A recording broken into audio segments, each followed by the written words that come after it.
तो आप सबकी अनुमति है तो हम सत्र को शुरू करें। जी श्रीमान जी, शुरू करते जी, शुभ। तो जैसा कि आज एक सुबह को चिंतन प्रश्न रखा गया था, तो हम अपना अपना जो भी चिंतन है वो बता सकते हैं।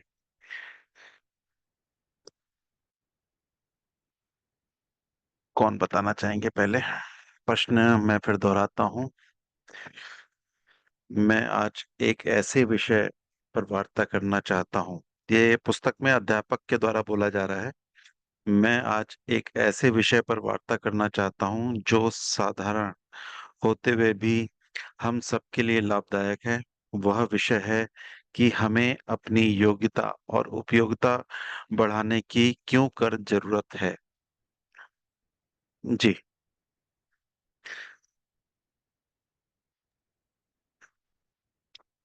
सदैव की जय। सत्य की जय। जी बहन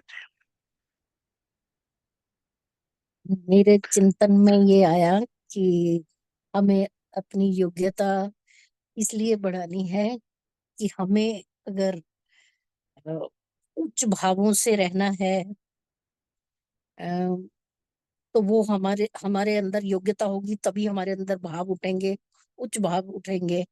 तो उच्च भावों को लेकर जब हम कोई भी कार्य करेंगे, वो दिनचर्या कुछ भी हो सकती है, उसमें हम बोध की अवस्था में आ जाएंगे कि हमें जो भी कार्य करना है उसमें किस तरीके से करना है, कैसे हमने अपनी दिनचर्या स्टार्ट करनी है, कैसे एंड करनी है, बीच में कैसे हमें अ, चलना है।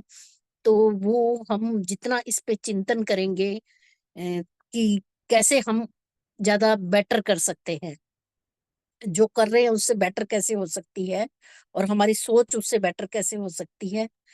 तो मेरा चिंतन इस तरफ गया श्रीमान जी। जी। जी, बहुत बढ़िया। उच्च भावों को बढ़ाने हेतु योग्यता बढ़ानी है, ऐसा समझे ना? हाँ जी। जी जी, धन्यवाद। शुभ हो। और कौन बताना चाहेंगे?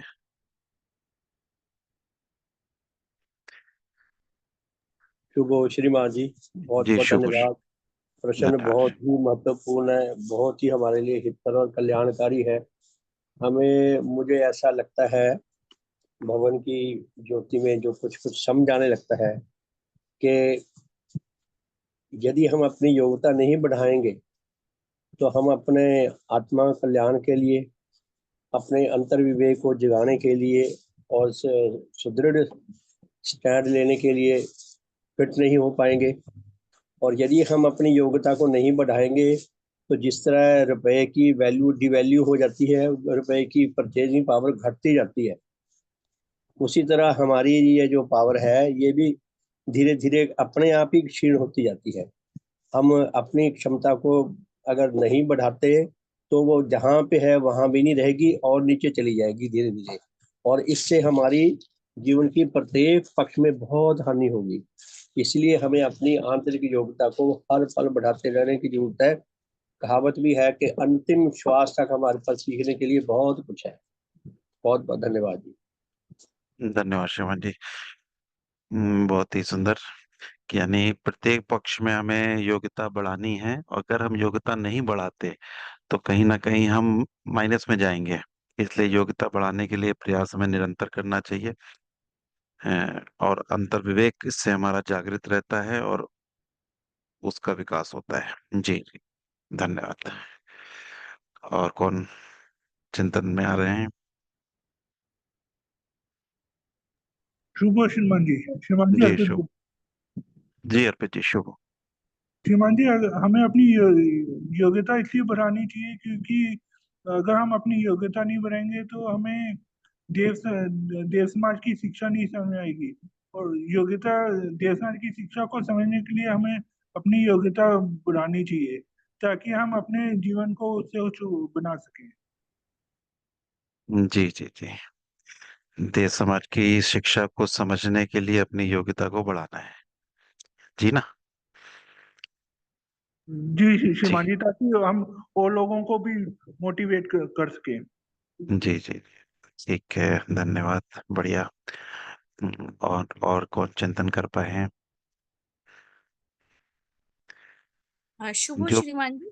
जी शुभ हो रही शुभ हो।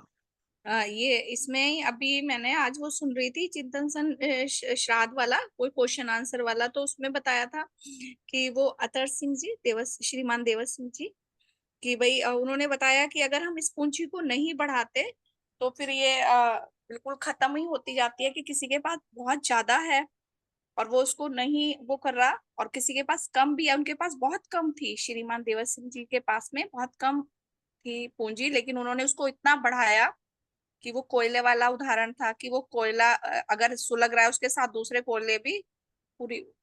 तो इसलिए हमें अपनी योग्यता को बढ़ाने की कोशिश करते रहना चाहिए और वो बढ़ेंगी। धन्यवाद। जी जी। यानी योग्यता अगर ज्यादा है, अगर योग्यता हम उसमें नहीं बढ़ा रहे तो वो कम होने की संभावना रखता है, और योग्यता कम है तो वो तो स्वाभाविक रूप से बढ़ेगी ही बढ़ेगी। जी। ठीक है, बढ़िया। और किन से माध्यम से चिंतन हो पाया?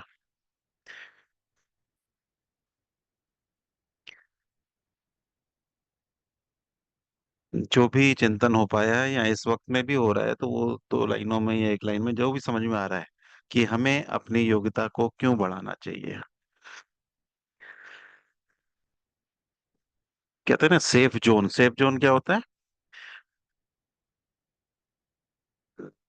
सेफ जोन क्या होता है? बच्चा जैसे बाहर जाता है तो उसके लिए असुरक्षित महसूस करता है अपने दूसरे अन्य जनों के बीच में, और जैसे ही वो घर में आता है ना तो उसके लिए वो सेफ जोन कहलाता है। तो ऐसे ही जो हमारा ग्रुप है शुभ परिवार का, या सुबह के साधन का, या इन सत्रों का, तो वो सब सेफ जोन में है। यानी जो भी हमारे मन में चिंतन हो रहा है उसको अगर हम चर्चा में लाते हैं तो एक तो हमारा कॉन्फिडेंस बढ़ता है, और सेफ जोन इसलिए है कि अभी अनजानों के बीच में नहीं है, सब अपनों के बीच में है, तो इसलिए उसे सेफ जोन कहते हैं। तो इस सेफ जोन में हमें ज्यादा से ज्यादा लाभ लेना चाहिए अपने चिंतन को निकालने का। चिंतन सुनना तो अच्छा है, तो हम चिंतन सुनते हैं, लेकिन चिंतन को निकालने से भी हमारा योग्यता बढ़ने की संभावना रहती है।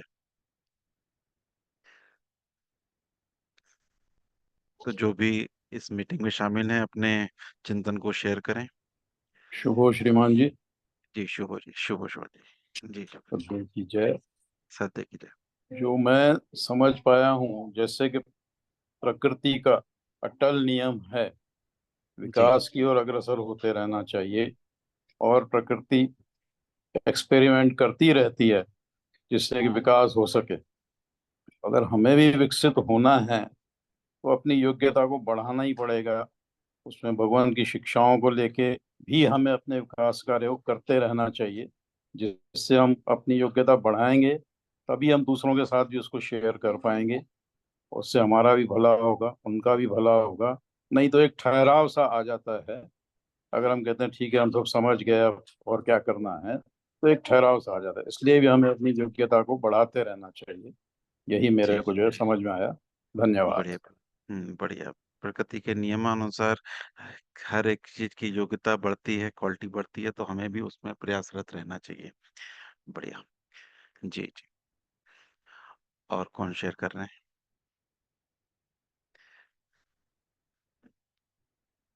जो भी निकल के आ रहा है हम कह सकते हैं। वो अंकल जी, जी शुभ हो जी, शुभ हो। अ, मेरे समझ में आया कि जैसे योग्यता हमें इसलिए बढ़ानी है क्योंकि इससे हमारा विकास होता है एक तो, और दूसरा हम जैसे जैसे योग्यता बढ़ाने की कोशिश करते हैं, उसमें लगन लगाते हैं अपनी, तो हमें बल भी साथ में मिलता है कि हम जीवन में जो नेगेटिविटी आती है या फिर कुछ भी परेशानी आती है या फिर कुछ भी कह लें, तो हमें बल मिलता है कि हम उसमें से कैसे निकल सकें। तो हमें योग्यता के साथ साथ ये प्रॉफिट होता है कि हमें बल मिलने लगता है। हम बहुत तरह से रास्ते निकाल के हम उसमें से परेशानी में से या फिर कैसे भी करके निकलते हैं। तो योग्यता के बहुत फायदे हैं जैसे देखा जाए तो मेरी समझ में तो यही आया। बहुत बढ़िया। योग्यता हमें इसलिए भी बढ़ानी चाहिए कि जैसे कि हमारे जीवन में कई घटनाएं होती हैं, कई ऐसे कार्य होते हैं जिसमें हम उलझते हैं, लेकिन जैसे जैसे हम योग्यता बढ़ाते रहते हैं तो वो उलझने कम होती जाती है। जिन बातों में हम पहले उलझ रहे थे अब नहीं उलझते। जैसे कि अगर किसी बच्चे के एग्जाम्पल से भी हम समझ सकते हैं कि किसी मैथ के सम को करने में उसे कठिनाई होती है, और फिर वो किसी टीचर की मदद लेता है, उसको समझने का प्रयास करता है कि इस प्रकार के सम को कैसे सॉल्व किया जाता है। जब वो समझ जाता है, अपनी योग्यता को बढ़ा लेता है, तो उसके लिए फिर वो वही प्रश्न जब दूसरे एग्जाम में आता है तो उसके लिए चुटकी का खेल होता है। तो योग्यता बढ़ाने से हमारे जो दैनिक जीवन में समस्याएं चल रही हैं, या जो भी ऐसी घटनाएं होती हैं जो हमें चिंतित करती हैं, परेशान करती हैं, कहीं ना कहीं हमें भटकाव लाती हैं, तो उससे हम निकल पाते हैं। बहुत सही। ठीक है, बढ़िया। और बताएं। देखिए, चिंतन करने से कितनी बातें निकल के आ रही है। सवाल एक है, लेकिन जवाब के माध्यम से सारे जवाब सही हैं। तो इससे क्या योग्यता का महत्व समझ में आ रहा है हमें। और जब ये महत्व आज के दिन हमें क्लियर होता जाएगा, तो स्वाभाविक रूप से कल से हमारी दिनचर्या या किसी भी साधन को सुनने का तरीका या किसी भी बात को समझने का तरीका बदल जाएगा। तो इसलिए ये सब्जेक्ट विशेष लगा। जी, और कौन बचे हुए हैं? शुभ हो, मैं बोल रही हूँ जी। रेनू। जी, शुभ है, जैसे शुभ। जैसे अपनी योग्यता बढ़ती है तो अपने लिए तो आदमी को फायदा होता ही होता है, उससे उपयोगिता भी बढ़ती है क्योंकि हम दूसरों के भी कुछ काम आ सकते हैं। कहते हैं डबल फायदा होता है इसका, अपना फायदा और दूसरों का फायदा। जी जी जी जी, बहुत बढ़िया। योग्यता बढ़ने से मेरा तो लाभ होता ही है, साथ में मेरे परिवारजन या मेरे मित्रजन या मेरे समाज के जनों का भी लाभ होता है। जैसे कि परिवार का कोई सदस्य गया संपूर्ण जीवन विज्ञान में, उसने अपनी योग्यता को बढ़ाया, और फिर वो परिवार में आया और उसने अपनी उस योग्यता के आधार पर कार्य करना शुरू किया। तो उसका वो कार्य करने का तरीका उसके परिवार को प्रोत्साहित करता है कि कुछ तो ऐसा इन्होंने सीखा है जिससे आज इनका व्यवहार बदला है, इनके कार्य करने का तरीका बदला है, जिससे वो भी प्रेरणा पाते हैं और साथ में उसका लाभ भी लेते हैं। बहुत बढ़िया जवाब। शुभ। और बताएं।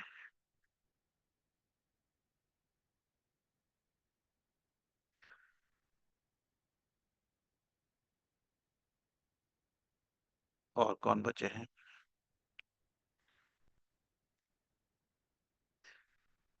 एक बार सभी का माइक चालू होना है।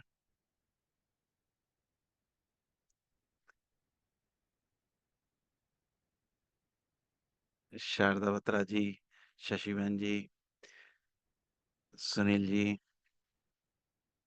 कमल जी।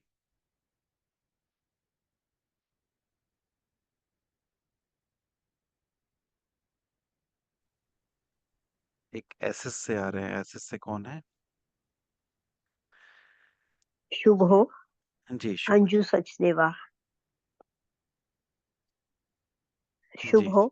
मेरी जी, शुभ आवाज हो आ गया। रही है? जी आवाज जी, आ आ रही रही है, है? आ रही आवाज आ रही ऐसे है कि कांस्टेंट कुछ भी नहीं है, हम या तो आगे बढ़ते हैं या नीचे गिरते हैं, है। जी रुकते जी नहीं है।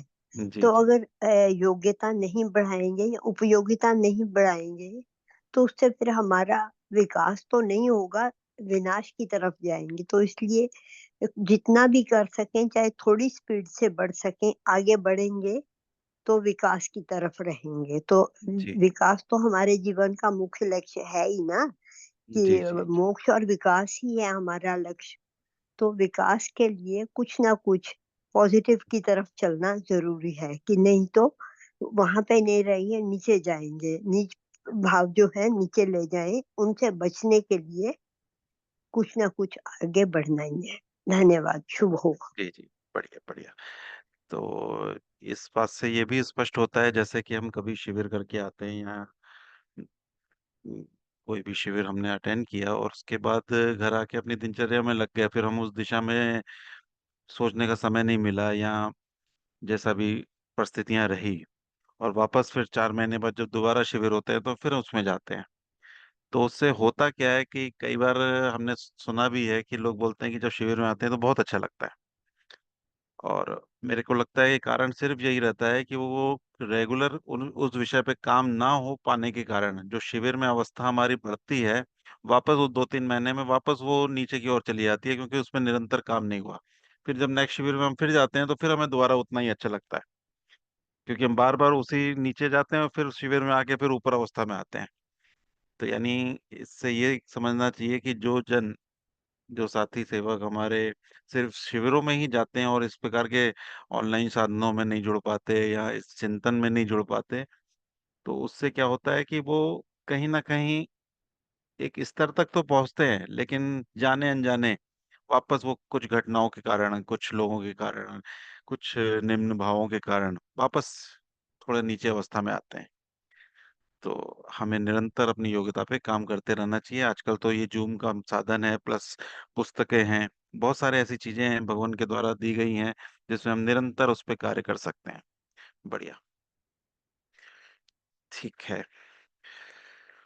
तो इस और किसी को कुछ शेयर करना है, और कोई करना चाह रहे हैं? तो पहले तो बहुत बहुत धन्यवाद जिन्होंने भी शेयर किया है। और हम चाहेंगे कि आने वाले दिनों में सभी कुछ ना कुछ, भले एक लाइन हो, दो शब्द हो, तो आप देखोगे कि इससे बहुत ज्यादा फर्क पड़ता है। फर्क नहीं, बहुत ज्यादा फर्क पड़ता है। तो इसी प्रश्न का जो जवाब है, उसमें विद्यार्थी जो बोलता है, यह तो स्व प्रकट है, इस पर गंभीर वार्ता की भी कोई आवश्यकता नहीं होगी, कि यह स्व प्रकट है, इसकी जरूरत है, ऐसा।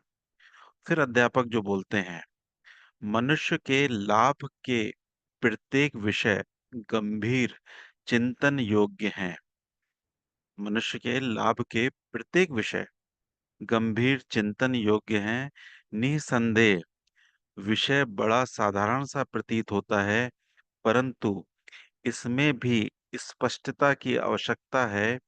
ऐसे लाखों व्यक्ति पाए जाते हैं जो अपनी योग्यता से बाहर की वस्तुओं की प्राप्ति के लिए तीव्र लालसा रखते हैं और असफलता की दशा में निराशा व नरक अग्नि में जलते हैं। इससे बहुत अच्छी चीज एक स्पष्ट हो रही है कि हम जब किसी भी पांचों पक्षों में हम देख लें, चाहे शारीरिक हो, मानसिक हो, आर्थिक हो, सामाजिक हो या आध्यात्मिक हो, पांचों स्तर में कई लोग जब दूसरों को देखते हैं कि उसकी आत्मिक अवस्था बहुत अच्छी है, या उसकी आर्थिक दशा बहुत अच्छी है, या उसकी सामाजिक अवस्था बहुत अच्छी है, तो उसमें वो उसकी इच्छा तो चाहते हैं, तीव्र लालसा रखते हैं, लेकिन उसके लिए उसको योग्यता पे कितना काम करना है उस पर विचार नहीं करते। और सिर्फ उसको देखते हुए वो निम्न भाव में, कौन से निम्न भाव में हो रहे हैं? निराशा की नरक नरक अग्नि। फिर वो ईर्ष्या कर लेते हैं, घृणा कर लेते हैं, लेकिन अपनी योग्यता पे काम नहीं करते। तो बहुत अच्छा इसमें ये लिखा है। और फिर इसके बाद एक नेक्स्ट विद्यार्थी और पूछता है कि श्रीमान जी, क्या आप कृपया इसे स्पष्ट करेंगे? तो इसको भी हम पढ़ते हैं एक बार। आवश्यकता है,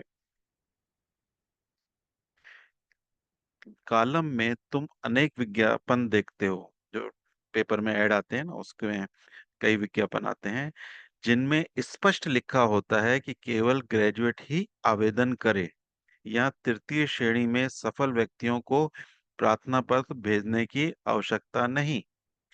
परंतु फिर भी जो ग्रेजुएट नहीं या तृतीय श्रेणी के ग्रेजुएट हैं, वे इन स्थानों के लिए आवेदन पत्र भेजते हैं।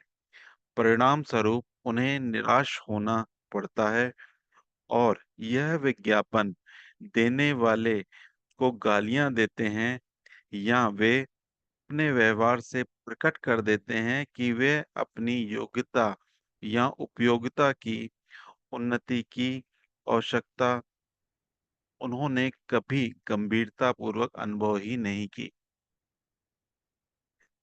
इससे जो बात स्पष्ट हो रही है, कोई शेयर करना चाहेगा क्या कि इससे क्या बात स्पष्ट हुई इस पैराग्राफ से?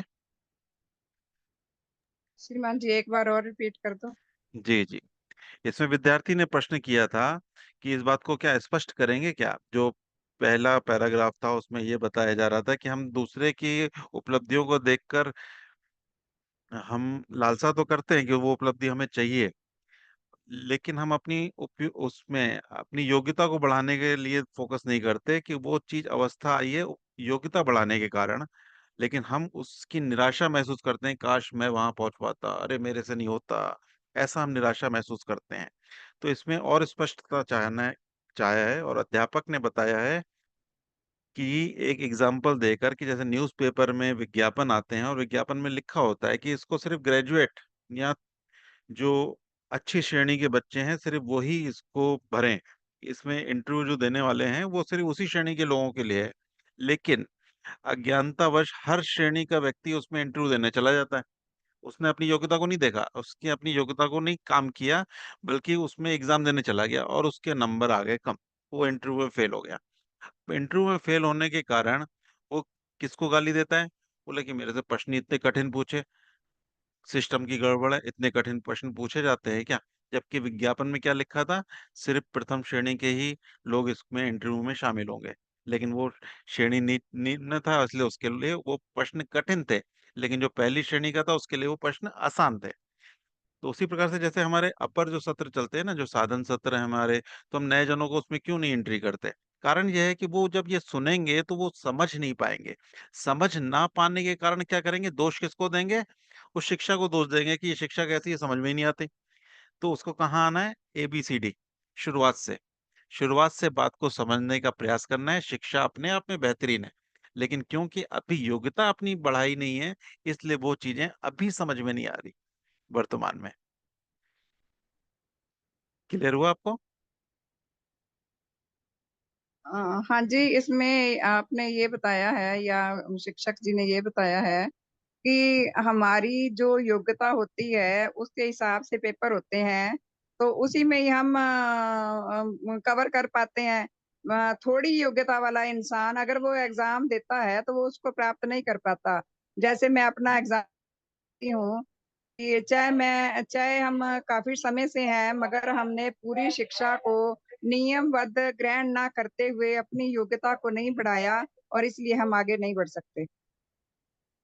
नहीं, ऐसा नहीं है। इसमें बात तो आप सही कह रहे हैं, लेकिन इसमें क्या करना है कि जहां तक योग्यता बढ़ी है, हमें वहां तक काम सफलतापूर्वक करना है।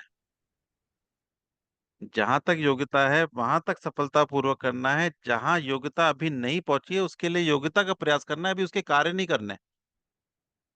उसके हाँ जी, कार्य हाँ जी। योग्यता पढ़ने के बाद करने, ना तो फिर असफलता का जो वो है नरक अग्नि। हाँ जी, हाँ जी, वो तो फिर इसमें वही मिलेगी लिखा था कि मिलेगी। असफलता की नरक अग्नि हमें तकलीफ देती है, तो वो तकलीफ में नहीं जाना है अभी। अभी उसको नहीं समझना है। अभी जहां तक योग्यता है ना उतने में काम करना है। और फिर जैसे ठीक जैसे है। अपनी योग्यता बढ़ती जाएगी फिर उस क्षेत्र में काम करना है कि हमें निराशा नहीं चाहिए। शिक्षा अपने आप में बेहतरीन है, हर लेवल बेहतरीन है। भगवान का चाहे वो पहला लेवल हो, चाहे दूसरा का, चाहे सातवां, हर लेवल अपने आप में बेहतरीन है। लेकिन अपनी योग्यता के अनुसार उस लेवल में धीरे धीरे जाना है और उसी योग्यता की सफलता की खुशी मनानी है। यानी हमें हमेशा उस शिक्षा का आनंद मनाना है, दुख नहीं मनाना। नरकंगनी नहीं करनी कि मेरे को नहीं समझ में आ रहा। जहां तक समझ में आया है उसे अपने परिवार में, अपने में, अपने मित्रों में व्यवहार के रूप में अप्लाई करना है। मेरे को आज क्षमा समझ में आ गई कि क्षमा किसे कहते हैं। मेरे को हर एक से क्षमा मांगनी, क्षमा करनी, एक छोटी सी बात समझ में आ गई, उसका आनंद मनाना है। फिर श्रद्धा समझ में आ गई, फिर लोगों के प्रति श्रद्धा पैदा करनी है, उस पे काम करना है। फिर कृतज्ञता समझ में आ गई, एक एक उच्च भाव समझते गए, उसको अप्लाई करते गए, जीवन में अप्लाई करते गए, उसकी खुशी। ये नहीं सोचना है कि अरे मेरे से श्रद्धा तो होती नहीं, मेरे से वो तो होता नहीं। जितना होता है उसकी खुशी का आनंद मनाना है, उस अवस्था को अनुभव में लेना है, उस आनंद के साथ जीवन को जीना है। इस पे किसी का कोई भाव विचार, भाव प्रकाश, या बात कुछ और खोलना चाहते हैं तो? मतलब जितना हम पा चुके हैं उसके प्रति हमें संतुष्ट रहना है, उसके लिए हमें अपना जीवन उतना उस व्यवहार रूप में लाना है जितना हम जान हाँ, चुके हैं। हाँ, उसको और जीना जो है। नहीं जान चुके उसको जानने के लिए अपनी योग्यता को बढ़ाना है और उस पे काम करना है। जी, जी, जी, जी। यानी निराश जो नरक अग्नि है ना, जो उसका निराशा का भाव है, वो नहीं लाना कि मेरे से ये नहीं होता, ये शब्द नहीं करना है। मैंने जितना समझा उतना मेरे से हो जाता है। आज जैसे कोई घर में, परिवार में कोई नई बहू आती है, तो उससे हम बोलते हैं कि ये बना दो, ये बना दो, बोले ये तो नहीं आता। तो अब हमें करना क्या है, उससे बोलना है कि तेरे को जो आता है वो बना दे, जो तेरे को बेहतरीन आता है, तो वो चीज बेहतरीन बना के दे देगी और उसकी खुशी मनानी है। उसका दुख नहीं मनाना कि उसे ये नहीं आता, उसे ये आता है, उसकी खुशी मनानी है पूरे परिवार को। और बाकी के लिए योग्यता धीरे धीरे बढ़ाते रहनी है, और कुछ दिनों में हर कोई कुशल हो जाएगा, क्योंकि हमें योग्यता बढ़ाना क्यों है ये क्लियर हो गया। पहले जो प्रश्न चिंतन था ना, उससे ये क्लियर होगा कि हमें योग्यता बढ़ानी है, वो तो एक समझ में आ गई। योग्यता धीरे धीरे ही बढ़ती है, एक दिन में नहीं बढ़ती। आज मेरे को भी भगवान से जुड़े हुए इतना समय हो गया, लेकिन समझिए इतने सालों बाद मैंने देवशास्त्र को जब पढ़ना शुरू किया है, तो उसमें समझ में आया कि ये चीजें पहले अगर मैं पढ़ता तो शायद नहीं पढ़ पाता, लेकिन आज जब आत्मिक अवस्था थोड़ी सी अच्छी हो रही है, उससे थोड़ा सा पढ़ रहा हूँ, तो वो चीजें समझ में आ रही हैं। तो उससे पहले वो चीज समझ में भी नहीं आती। यानी आत्मिक अवस्था जैसे जैसे बढ़ती जाती है, वो चीजें हायर लेवल वाली समझ में आने लगती हैं। और वो सभी के साथ है, क्योंकि मनुष्य के जो भगवान की शिक्षा में जो हम नेक्स्ट चर्चा में यही लेने वाले हैं, जो 2-3 दिन से पठन चल रहा है देवशास्त्र का, उसमें यही चीज आ रही है कि आत्मिक योग्यताएं जो हैं, वो शक्तियां जो हैं, वो तो कार्य कर ही रही हैं। क्योंकि अब हम उस वातावरण में बैठते हैं, सुबह शाम दिन में 3 बार उस वातावरण में बैठ रहे हैं, यानी उसको पानी डालने का प्रयास तो चालू हो गया है, उसमें कार्य होना शुरू हो गया है, उसका तो विकास होना ही होना है।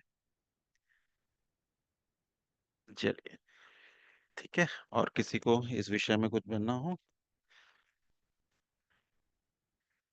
तो इस टॉपिक को हम और भी आगे आने वाले रविवार को दोबारा आगे पढ़ेंगे। इसमें अपनी योग्यता को बढ़ाना, इसमें और भी चैप्टर्स हैं इसमें, और क्वेश्चंस भी हैं। तो एक तो हम लिखित चिंतन जरूर करें, जैसे कि आज का तारीख हम लिख के जहाँ रुके हैं ना, तो नेक्स्ट संडे में उस पेज को जब दोबारा पढ़ के हम बैठेंगे साधन में, तो हम फिर उसी जगह से स्टार्ट कर पाएंगे। तो हमने सिर्फ 3 प्रश्नों पे अपनी योग्यता को बढ़ाना में अभी स्टॉप किया है, और उसके आगे फिर हम नेक्स्ट संडे को पढ़ेंगे। अब जो पिछले हफ्ते हम चिंतन कर रहे थे अध्ययन में, उस पे हम आ जाते हैं कि किस विषय में क्या चिंतन हो पाया। बोध शक्तियों पे बात चल रही थी। हालांकि उस चिंतनों में मैं नहीं जुड़ पाया था ज्यादा, लेकिन मैं चाहूंगा कि मैं आप में से किसी के माध्यम से वो चीज समझ सकूं कि पिछले हफ्ते में क्या क्या चीजें बताई गई।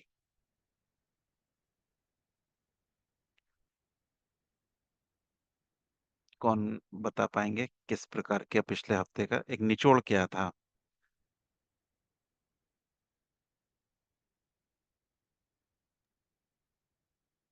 प्रकृति जो है वो अटल नियमों पे आधारित है। जी दूसरी एक बात ये समझ आई थी कि I am due to others. जी और जो जी हम विचार करें, और खाली विचार ना करें, विचार से अगर हमारे कोई संबंध इधर उधर पड़े पड़े हैं, तो उनको भी हम थोड़ा सा मेल की अवस्था में लाएं। जी। और क्या चिंतन हो पाया था पठन में? पठन दोपहर वाला जो सेशन रहता है ना, उसमें कौन सी बातों में, और अभी कहाँ से अध्याय तक हम पहुंचे हैं, कौन से विषय चल रहे हैं, उसमें क्या क्लियरिटी मिल रही है? बोध शक्तियां पे जो चर्चा चल रही थी, देवशास्त्र द्वितीय खंड में। सीमा जी, पीछे पढ़ा था हमने, किस किस प्रकार की बोध शक्तियों के द्वारा साक्षात सत्य ज्ञान मिल सकता है।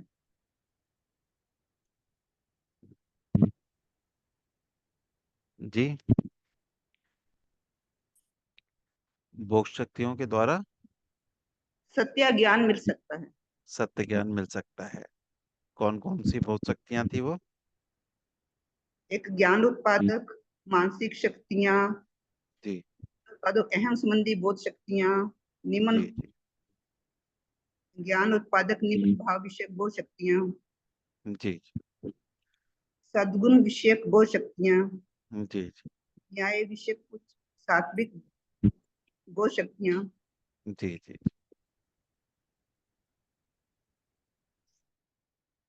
जी। धन्यवाद। इसके किसी और विस्तार में कोई जाना चाहेंगे? और फिर बताइए, धारणा शक्ति, स्मरण शक्ति, कल्पना शक्ति। जी जी। धारणा शक्ति का क्या उद्देश्य था? धारणा शक्ति का विस्तार बता पाएंगे कोई? धारणा शक्ति में क्या समझाया गया था या क्या चीज निकल के आई थी? धारणा शक्ति कौन सी शक्ति है? प्रैक्टिकल एग्जाम्पल में हम धारणा शक्ति को कैसे पहचाने?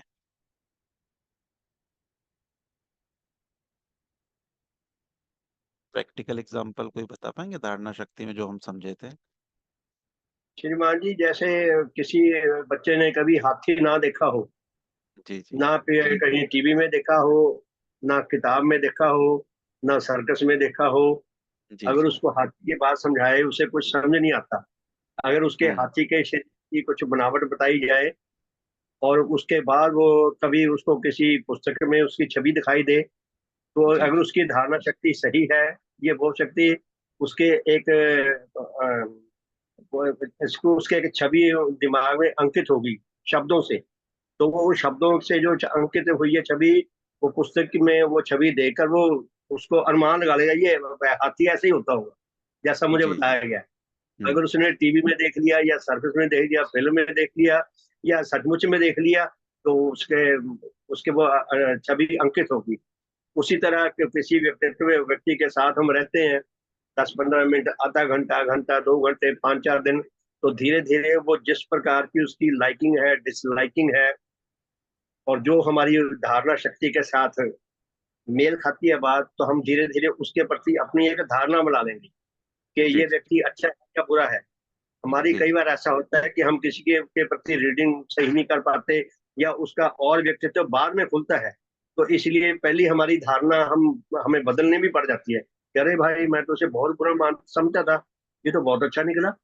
कुछ जी देर बाद पता चला उसके अंदर तो और गुण है। जी तो धारणा वो किसी की जी जी जी जी इमेज मन मस्तिष्क में बनाते हैं, वो जी धारणा जी शक्ति ही बनती है। जी। जी शिवानी जी। अब ये सभी के लिए एक चिंतन का प्रश्न है, सब लिखित रूप में इसको आने वाले सत्र के बाद में करेंगे कि हमारे माध्यम से मेरे परिवारजन, मेरे मित्रजन, इनके नाम लिखकर उनके प्रति हमारे मन में क्या क्या धारणा बनी हुई है, क्योंकि ये धारणा शक्ति है ना, ये हर एक के पास है। हमने हर एक सदस्य के लिए एक धारणा बना के रखी है, सही या गलत वो नहीं सोच रहे हम, एक धारणा बनाई हुई है।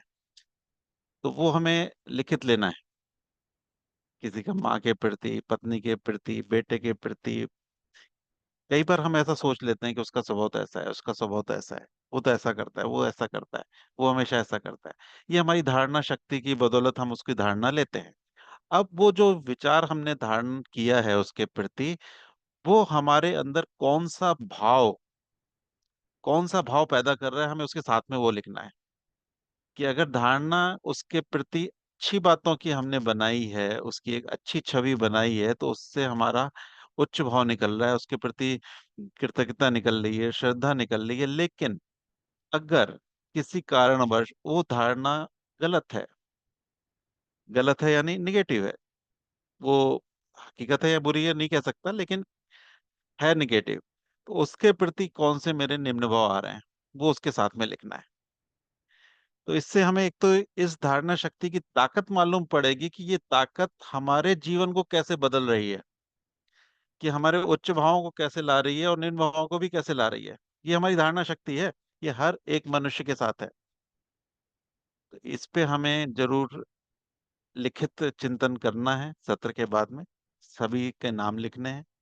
और कईयों को उससे पशुओं से भी रहती है, घृणा रहती है।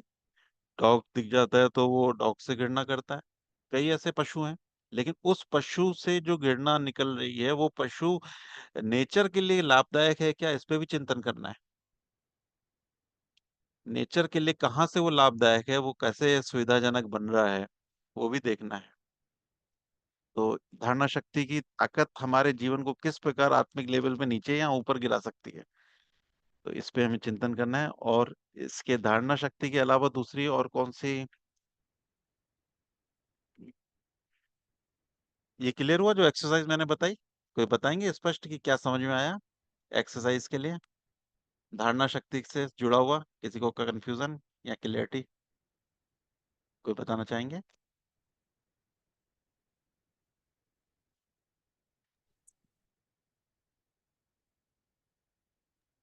शुभ हो शिवान जी। जी इसमें शुभ। जैसे हमने धारणा बनाई किसी के भी प्रति, तो वो हम अच्छी धारणा अच्छी चीजों का ध्यान में रखेंगे तो फिर हम उच्च भाव में बढ़ेंगे, और अगर हमारे मन में निम्न भाव रहेंगे तो फिर हम नीचे ही जाएंगे। तो हाँ नहीं, लेकिन धारणा हमारी बनती रहती है ना, बनती रहती है। तो आज की तारीख में वर्तमान में जो बनी हुई है, हम उसको चेक करना है। आज हाँ हमारी वर्तमान अवस्था जो है वो उसके कारण है, जो हमारी हैबिट में बन जाती है। हम तो ध्यान उसको रखेंगे तो बात की लिखना। बात है, लेकिन हाँ बिना जी। ध्यान रखे हुए क्या धारणा बनती है? हाँ, तो उसको लिखना है ना, जो हमारी धारणा बनी हुई है, फिर उसके साथ हाँ हमें उसके अच्छे अच्छे वाला पक्ष भी लिखना है। नहीं, वो तो जो भी अभी आज की तारीख में किसी के प्रति गिरना है तो आप लिखो भले, लेकिन वो आपका निम्न भाव पैदा कर रही है, ये आपको समझ में आएगा कि मेरी ये धारणा उसके प्रति मेरे अंदर एक निम्न भाव को पैदा करती है, उसको पोषक करती है, पोषण दे रही है, निम्न भाव को पोषण दे रही है, वो निम्न भाव बढ़ रहा है आपका, और उच्च भाव को भी पोषण दे रही है किसी के प्रति जो धारणा है। तो यानी आपको मालूम पड़ेगा कि कैसे मेरी आत्मा के अंदर जो उच्च भाव है उसका पोषण कहाँ से हो रहा है और निम्न भाव का पोषण कहाँ से हो रहा है। जी। हम्म। तो अभी तक की वर्तमान अवस्था जो हम सावधानी रखेंगे, वो तो हम इस सेशन के बाद धीरे धीरे उस सावधानी में आ जाएंगे, क्योंकि अब हम शक्तियों को अपने अंदर देखने का प्रयास कर रहे हैं कि मेरे आत्मा के अंदर भी जो हम पढ़ रहे हैं वो मेरी तो कहानी है, वो और किसी की कहानी नहीं है। जो हम भगवान की शिक्षा समझ रहे हैं ये किसी और की कहानी है ही नहीं, ये सिर्फ मेरी कहानी है। और मेरे अंदर ही ये सारी शक्तियां हैं, और मेरे अंदर ही ये सारी शक्तियां मेरे को आत्मिक अवस्था में हायर स्थिति में पहुंचा सकती हैं और आत्मिक अवस्था में नीचे भी ला सकती हैं। तो इसलिए इन चीजों को अपने ऊपर देखकर अपने ऊपर एक्सरसाइज बनानी है, अपना चिंतन मनन इस प्रकार से करना है। जी। धारणा शक्ति थी, और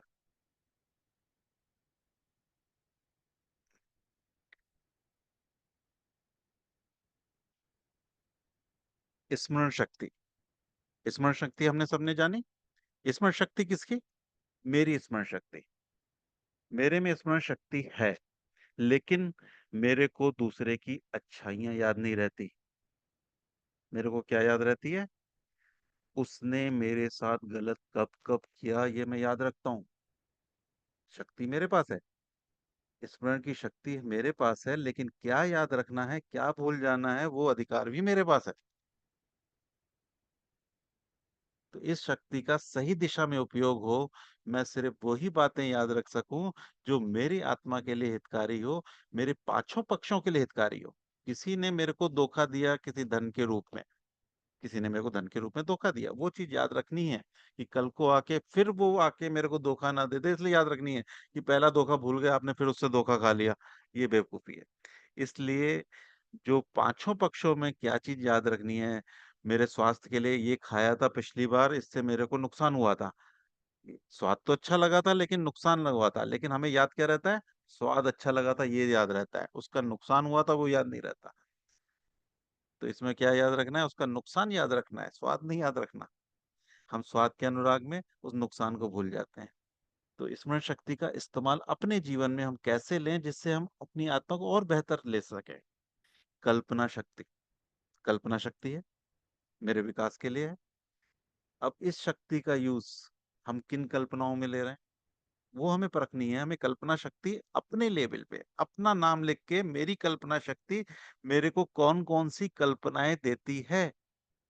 कल्पनाएं बहुत सारी हो सकती हैं। मेरे को उच्च अवस्था में ले जाने की कल्पना हो सकती है, मेरे को निम्न अवस्था ले जाने की कल्पना हो सकती है, दोनों ही कल्पना हो सकती हैं। लेकिन मैं खुद कौन सी कल्पनाएं करता हूँ, ये शक्ति मेरे आत्मा में है। मैं चाहूं ना चाहूं मैं कल्पना करूंगा ही। इसलिए कुछ कल्पनाओं को हटाना है, कुछ कल्पनाओं के साथ जीना है। ध्यान शक्ति। ध्यान, आज सवेरे हमने ध्यान किया ना, उस ध्यान का जो अनुभव था वो ध्यान था आत्मा के साथ में। लेकिन जब शरीर ये ध्यान करता है तो कहीं ना कहीं वो ध्यान भटकता है। हमेशा ध्यान जब भी हो, सत्य के साथ हो, आत्मा के लेवल पे हो, आत्मिक ध्यान हो, उसमें आत्मा की उच्च अवस्था, आत्मा के उच्च साथी साथ में हो, भगवान साथ में हो। उस ध्यान में जो भी हमारे सहकारी जन हैं, सहकारी शक्तियां हैं, भगवान है, हमेशा उस ध्यान में वो चीज साथ में हो। हम किसी चीज का भी ध्यान करें, उसमें वो उच्चतम गुणवत्ता का धार हो। बुद्धि अर्थात विचार करने वाली शक्तियां, यानी बुद्धि का विकास किस दिशा में करना है? बुद्धि का विकास उस दिशा में करना है जिसमें मेरा आत्मिक बल बना रहे। बुद्धि का विकास करके अंतरिक्ष यान भी गया चांद पे, और जो अभी मिसाइल चल रही है वो भी बुद्धि का विकास है। दोनों की दिशाएं अलग है। क्षमता आत्मा की है कि बुद्धि का विकास, संभावना है, पूरी पूरी संभावना है आपका बुद्धि का विकास हो। आप ऐसा अध्ययन करें जिससे आपका विकास हो। लेकिन वो अगर चारों जगतों में किसी भी जगत का नुकसान कर रहा है वो विकास, तो वो हानिकारक है। हम कई विकासों की बात करते हैं, आज साइंस ने ये दे दिया, ये साइंस ने वो दे दिया, सारी सुविधाएं दे दी, लेकिन सिर्फ क्या वो आवश्यकताएं दी हैं? साइंस ने हमें आवश्यकताओं से ज्यादा इच्छाओं की दिशा में मोड़ दिया है। हमें हमारा हर चीज बैठे बैठे काम हो जा रहा है। कुछ दिन पहले बात भी चली थी शायद कि हमें अब लाइट का बटन बंद करने के लिए भी उठने की जरूरत नहीं है, उसको सिर्फ आप बोल करके ऑन ऑफ कर सकते हो। तो ये सब हमारी बीमारियों को, या कहीं ना कहीं, ठीक है साइंस अपनी जगह करेगा, लेकिन भगवान की शिक्षा और समझ के साथ हमें उन चीजों का ही इस्तेमाल करना है जो मेरी आवश्यकता है। मेरी इच्छाओं की तरफ साइंस का इस्तेमाल नहीं करना है। आवश्यकताएं भरपूर हम करें, लेकिन इच्छाओं की जो दिशाएं हैं उसमें हमें विचार करना है। तो इन सब शक्तियों में जो भी हमने बात की थी, उस पे हमें चिंतन उस आधार पे करना है कि मेरे जीवन में ये कहाँ मेरे को उच्च या निम्न अवस्था में ले जा पा रही है। हम सबका चिंतन इस तरीके का होना चाहिए। बल्कि मैं तो ऐसे विचारों में ही आ रहा था कि जो भी हम साधन सुनते हैं उसकी जो कॉपी हम बनाते हैं, तो कोई भी साधन चल रहा है तो उसमें हम नोट करें कि इस पूरे साधन में मेरे को क्या चीज एक स्पष्ट हुई, और उस साधन का टॉपिक क्या था, साधन का टॉपिक, और उसमें कौन सी बात हमें समझ में आई। और जब भी हमारा चिंतन सत्र हो तो हम बता सकते हैं कि सोमवार को मैंने ये सुना था, उसमें ये बात मेरे को पकड़ में आई, मंगल को ये सुना, बुध को ये सुना। जो भी बातें आपको समझ में आई आप शेयर करें। ये सेफ जोन है। इसमें जितना हम शेयर करेंगे, आपस में बातचीत करेंगे, उतना ज्यादा हम खुलने खिलने का प्रयास करते हैं। हमें खुद को परखने का मौका मिलता है, हमको खुद को जानने का मौका मिलता है। ये सारे साधन जितने भी चल रहे हैं, जो भी भजन है, सब खुद के लिए ही चल रहे हैं, मेरे लिए ही चल रहे हैं। मैं स्वयं ही उसमें हूँ। मेरे को स्वयं पे ही काम करना है। मेरा स्वयं का ही विकास समाज का विकास है। मेरा स्वयं का ही विकास समाज का विकास है। मेरी सेवा बाहर जाके होगी वो तो बात की बात है, लेकिन वो पहली सेवा मेरी मेरे खुद के साथ है। कि जैसे ही मैं उस अवस्था को पाता हूँ जो भगवान देखना चाहते हैं हमारे अंदर, उस अवस्था को पाते ही अपने आप वो प्रकाश मेरे माध्यम से मेरे परिवार में जाता है, परिवार के माध्यम से समाज में जाता है, और आगे बढ़ता रहता है। और किसी का कोई चिंतन भाव, जो हमारी मानसिक शक्तियां हैं उन पे किसी का चिंतन हुआ हो, या जो अभी सुन के हो रहा हो, उस पे हम बता सकते हैं।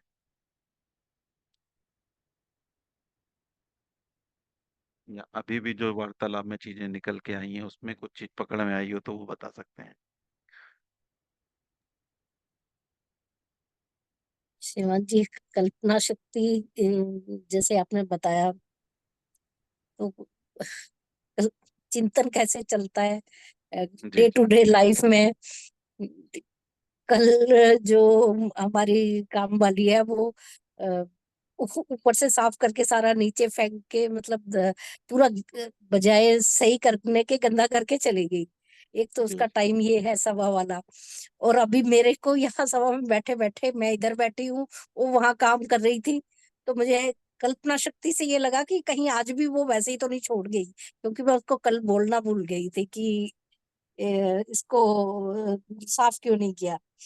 तो वो मेरे मन में, मतलब वो चिंतन चल रहा था कि ए, ऐसे तो नहीं छोड़ गई कहीं आज भी। अभी जाके देखा नहीं है, लेकिन मैंने चिंतन जी चला जी। ऐसा। हाँ। हम्म। जी जी।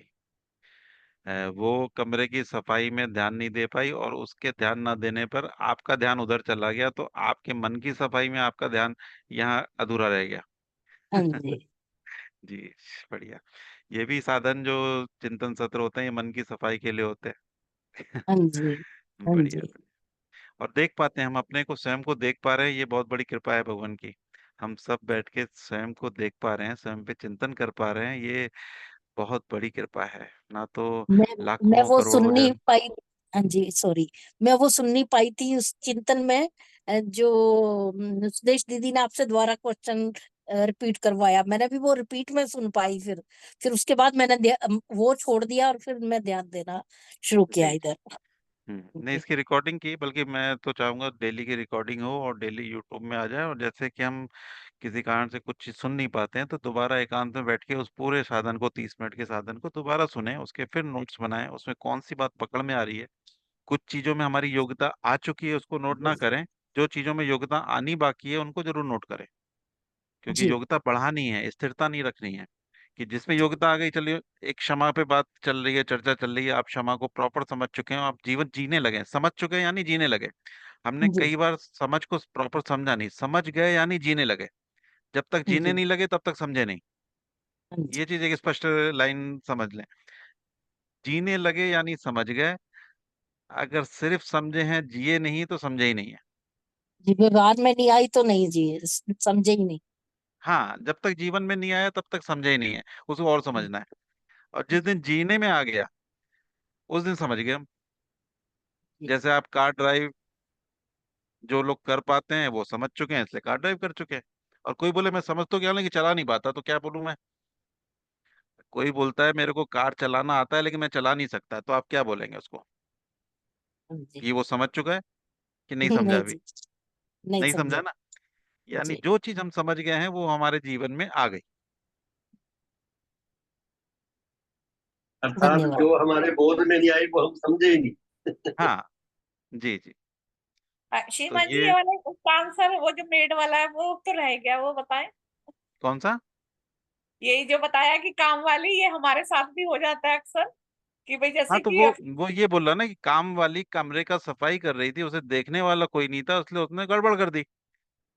उसको एक सीसीटीवी कैमरे की रिक्वायरमेंट थी, जब तक कोई देखेगा नहीं मैं ठीक नहीं करूंगी। लेकिन साधन जिस समय चल रहा है उस समय भी मेरे मन की सफाई हो रही है, और मैं, क्योंकि कैमरा मेरा ऑन नहीं है अभी, मेरा जैसे कैमरा ऑन है तो मेरे को आपके सामने बैठना है, मैं आपको देख रहा हूँ, आपको सुन रहा हूँ।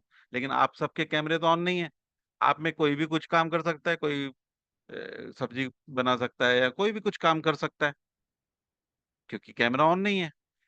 लेकिन क्योंकि हम उस साधन की गंभीरता को समझते हैं कि ये मेरी मन की सफाई के लिए 1 घंटे मैंने दिए हैं, अगर मैंने यहाँ से ध्यान हटाया तो मेरे मन की सफाई नहीं होगी। जैसा बाई गलती कर रही है वो गलती मैं भी कर रही हूँ, या मैं भी कर रहा हूँ।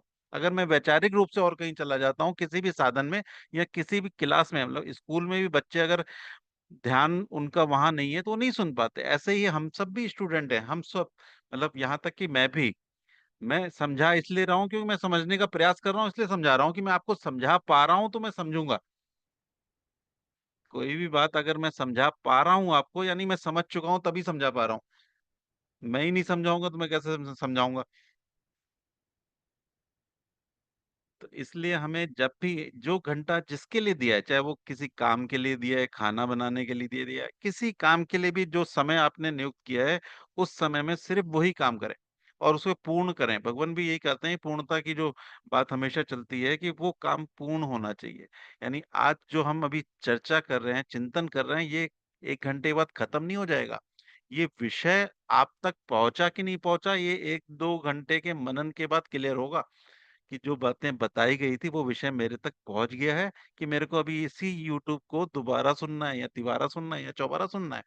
तब तो मेरा स्तर बदलेगा, तब तो मेरे योग्यता का स्तर बदलेगा।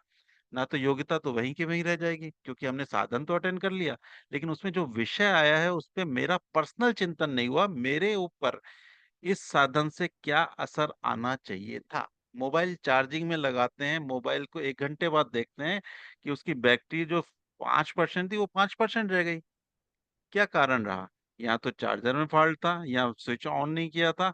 मोबाइल तो लगा था चार्जर में।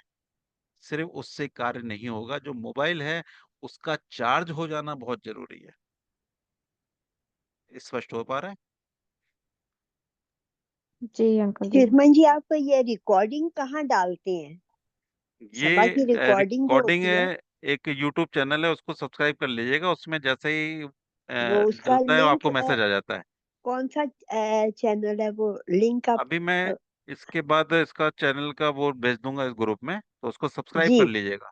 उसमें हाँ लगभग जी 40 लोग हैं, जो भी सब्सक्राइब क्योंकि करेगा उसको रिकॉर्डिंग तो ऑटोमेटिक वो मैसेज आ जाता हाँ क्योंकि मैं देखती हूँ रिकॉर्डिंग हो रही है लेकिन वो कहाँ होती है वो मुझे कभी है। जैसे हाँ कोई तो मिस हो गई सभा तो वो जी जी, रिकॉर्डिंग में सुन सके हम हाँ तो वो वाला या देखेंगे तो उसमें दोबारा सुन सके जूम साधन का प्लेलिस्ट बना हुआ है, उसमें लगभग 40-50 साधन पड़े हुए हैं डेट वाइज। जी तो वो तो लिंक उस डाल दीजिएगा हाँ मैं लिंक डाल धन्यवाद देता हूँ, शुभ हो वो अपने आप खुल जाएगा वो। ठीक है, समय पूरा हुआ है, वैसे 5:30 होने वाला है, तो और किसी को अंकल जी, कुछ कहना हो? जी सुबह जी। आपने जो सब करवाई थी उसकी रिकॉर्डिंग मिल सकती है, शेयर कर कौन सकते हो सी? आप? आज जो सुबह वाली सुबह ना? हाँ हाँ हाँ, जी, मिल जाएगी मिल जाएगी मिल जाएगी। जी और शेयर बल्कि करवा। अब तो मैं प्रयास करूंगा कि डेली किसी की भी साधन होगा सब रिकॉर्ड होगा, और जो भी साधन करता है वो ध्यान रखें उस साधन का विषय जरूर बनाएं। जैसे अभी हमने विषय बनाया था अपनी योग्यता बढ़ाना, ये विषय है। तो हर एक साधन का कोई ना कोई विषय होता है, उसको सबको नोट करना चाहिए और उस विषय को अपने जीवन में परखना चाहिए, और उसके चिंतन वाले दिन यानी हफ्ते भर बाद उस पे क्या एक लाइन समझ में आई, पूरा नहीं हमें साधन सुनाना है, एक लाइन क्या पकड़ में आई थी उस पे काम करना है। तो उससे देखेंगे कि हम सबका विकास होगा, क्योंकि सब कोई आज जैसे इस पे हमने चिंतन किया ना, 7-8 जो बातें आई सब अलग अलग आई, लेकिन वो 7-8 बातें सब तक पहुंच गई। तो ये एक फायदा रहता है संघ का, और सभी को शेयरिंग करने की आदत डालनी है। कैमरा जितने लोग के वाईफाई है तो कैमरे का यूज कर सकते हैं, उससे ज्यादा आप फिजिकल यूज होते हो, सामने गंभीरता बनी रहती है, क्योंकि हमें कोई देख रहा है, कोई समझ रहा है, हम बात कर रहे हैं। जैसे मैं आपको, जब आप बोल रहे थे तो मैं आपको संवाद से नहीं बोल सकता, क्योंकि कैमरा एकदम से शिफ्ट हो जाता है, उसमें आपका जूम स्क्रीन शिफ्ट हो जाता है, लेकिन जैसे ही मैं सर हिलाता हूँ तो आपकी बात मेरे तक पहुंच रही है, ये मालूम पड़ता है। तो ऐसे ही जैसे ही सुनने वाले सब लोग अगर कैमरा चालू करते हैं, मैक्सिमम लोग, तो सब जब सुन रहे हैं तो उनका एक्सप्रेशन बोलने वाले को और प्रेरणा देता है कि हाँ बातें पहुंच पा रही हैं। तो हमारा प्रयास रहे इस दिशा में हम काम कर सके। और किसी को कोई बात कहनी हो, करनी हो?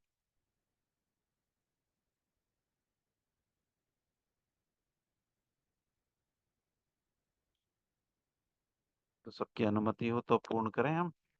श्रीमान जी, श्रीमान चंद्रगुप्त जी। ठीक है श्रीमान जी, टाइम हो गया। बहुत बहुत जी जी धन्यवाद, बड़ा जी। वार्तालाप बहुत अच्छा रहा।